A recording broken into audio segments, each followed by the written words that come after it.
My dear students, अगर हम सम number 17 को देखें तो यहाँ पे हमारे पास एक अलजेब्रिक एक्सप्रेशन लिखा हुआ है 16x की पावर 6 माइनस 16x की पावर 4 प्लस 4x की पावर 4। अब मैथ्स में आपने जब भी फैक्टराइजेशन करनी है या और भी बहुत से डिफरेंट क्वेश्चंस हैं, तो मैथ्स के किसी भी सम को सोल्व करने के लिए क्वेश्चन को समझना सबसे ज़्यादा इम्पोर्टेंट होता है, क्योंकि जब आप मैथ्स के क्वेश्चन को समझ जाते हैं तो हाफ आपका आंसर जो है वो वहीं पर ही सोल्व हो जाता है। तो यहाँ पे अगर हम देखें तो 16, 16 एंड 4 विच मीन्स कि 4 एक ऐसा टेबल है जिस पे ये दोनों 16 भी डिवाइड होंगे एंड देन 4 भी डिवाइड हो रहा। तो इसका मतलब ये है कि 4 हमारे पास इस अलजेब्रिक एक्सप्रेशन में से कॉमन आएगा। अब 4 के बाद अगर हम देखें तो क्या कुछ और कॉमन आ सकता है? तो अगर हम देखें तो x जो है x तीनों में मौजूद है, x वेरिएबल जो है वो तीनों में मौजूद है, तीनों टर्म्स में मौजूद है। पहली टर्म में है x की पावर 6, सेकंड टर्म में है x की power 5 and then third term में है x की पावर 4, विच मीन्स कि हम लोगों ने जो पिछली एक्सरसाइज और पिछले क्वेश्चंस में भी ये चीज़ प्रैक्टिस की है कि जो सबसे लीस्ट पावर होगी वो हम कॉमन लेंगे।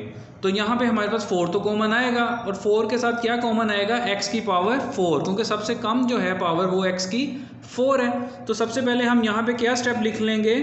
अगर हम कॉमन लेने लगे हैं तो डेफिनेटली हम यहाँ पे लिख लेंगे बाय टेकिंग कॉमन। अब क्या चीज़ हम कॉमन ले रहे हैं? 4 और साथ x की पावर 4, तो यहाँ पे क्या आ जाएगा? 4x की पावर 4। अब 16x की पावर 6 को अगर हम 4x की पावर 4 से डिवाइड करेंगे तो 4 1 दा 4 4 4 दा 16, तो यहाँ पे आएगा 4। और x की पावर 6 को अगर हम x की पावर 4 से डिवाइड करेंगे तो रिमेनिंग हमारे पास क्या रह जाएगा?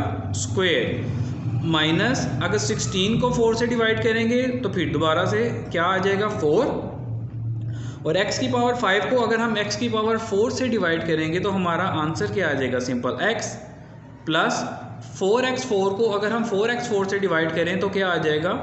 1। अब यहाँ पर ब्रैकेट के अंदर एक अलजेब्रिक एक्सप्रेशन जो है वो लिखा हुआ है 4x² minus 4x plus 1, which means इसमें कौन सी आइडेंटिटी यूज़ होगी? a² minus 2ab plus b²। तो सबसे पहले इसे हम आइडेंटिटी की शेप में लिख लेंगे। आइडेंटिटी की शेप में लिखने के लिए हम यहाँ पे स्टेटमेंट लिख सकते हैं we can write it as, या वी कैन राइट एज, या it can be written as. अब 4x की पावर 4 एज इट इज़ बाहर एज इट इज़ रहेगी एंड देन 4x², 4 किसका स्क्वायर होता है? 2 का। x² किसका होता है स्क्वायर? x का, तो 2x²। अगर हम लास्ट में देखें तो 1 लिखा हुआ है, हमने प्रीवियस क्वेश्चन में भी स्टडी किया, प्रैक्टिस किया ये कि 1 का स्क्वायर क्या होता है? 1। अब हमारे पास a² भी आ गया, b² भी आ गया, दरमियान में अब हमने क्या लिखना है? माइनस 2ab माइनस 2a हमारे पास क्या है? 2x और b हमारे पास क्या है? 1। अब कौन सी वाली आइडेंटिटी यूज़ की हमने? कौन से वाला फार्मूला हमने यहाँ पे यूज़ किया? a² minus 2ab plus b²। तो आप उसी आइडेंटिटी को यहाँ पे लिख देंगे a² minus 2ab plus b² which is equal to a minus B whole square.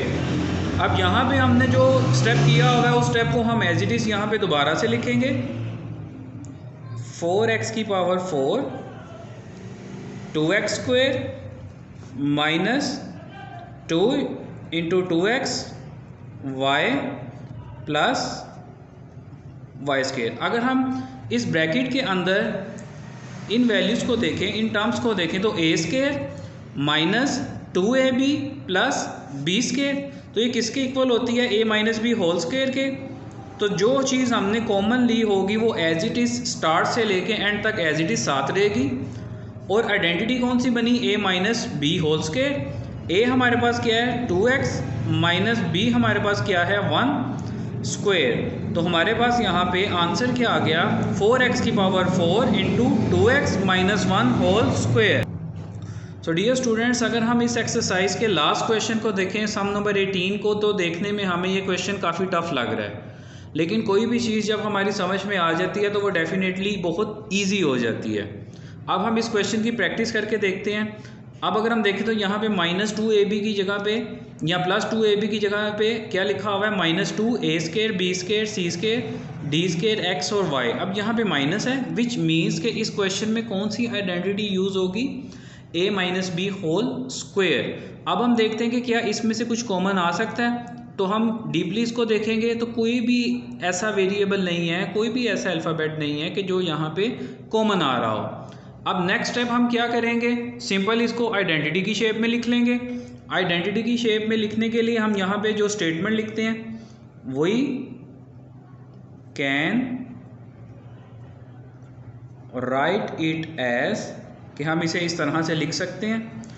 अब जो पहली वाली टर्म है ना a4 b4 x स्क्वायर, इसको हमने बनाना है a स्क्वायर, क्योंकि ये पूरी टर्म जो है वो a स्क्वायर की इक्वल होगी, ये पूरी टर्म -2ab की इक्वल होगी, और ये जो लास्ट टर्म होगी ये b स्क्वायर की इक्वल होगी।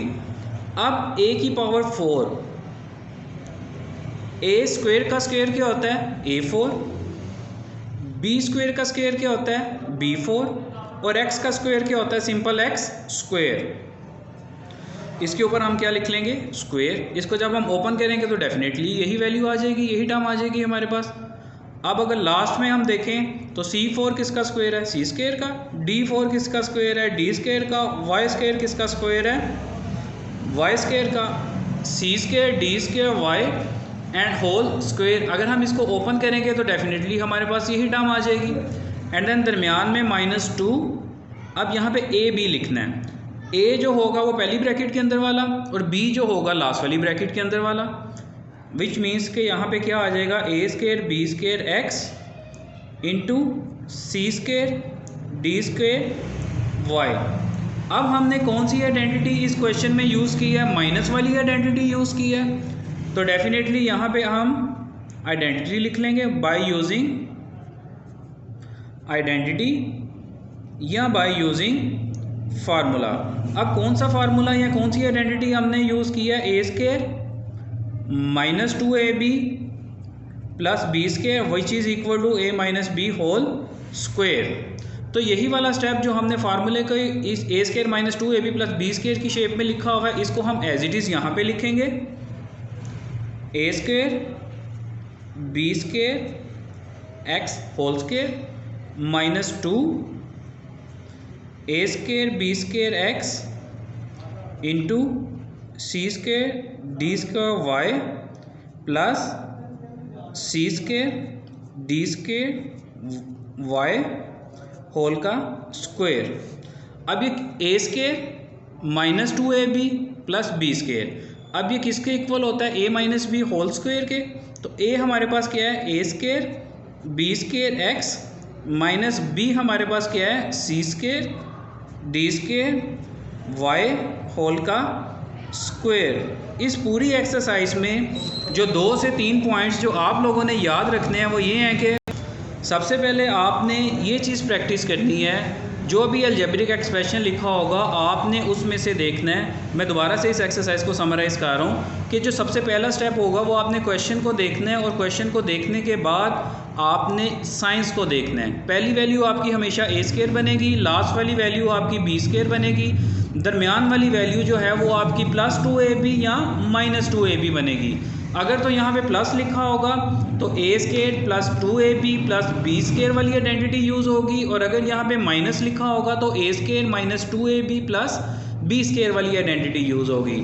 देन इसके बाद सेकंड स्टेप आपने देखना है कि क्या कोई चीज़ कॉमन तो नहीं आ रही, कोई वेरिएबल कोई न्यूमेरिक वैल्यू कुछ कॉमन तो नहीं आ रहा। अगर तो वो कॉमन आ रहा होगा तो उसे हम कॉमन ले लेंगे, एंड देन बाकी जो भी रिमेनिंग होगा वो ब्रैकेट के अंदर आ जाएगा। उसके बाद हम इसको स्क्वायर की शेप में लिखेंगे। अगर तो a प्लस बी स्क्वायर वाली आइडेंटिटी यूज़ होनी होगी तो हम a square plus 2ab plus b square की शेप में लिखेंगे, अदरवाइज़ हम माइनस वाली आइडेंटिटी यूज़ करेंगे। उसी शेप में लिखने के बाद हम लास्ट में इसका आंसर भी इसी के अकॉर्डिंग लिख देंगे, a minus B whole square या a plus B whole square.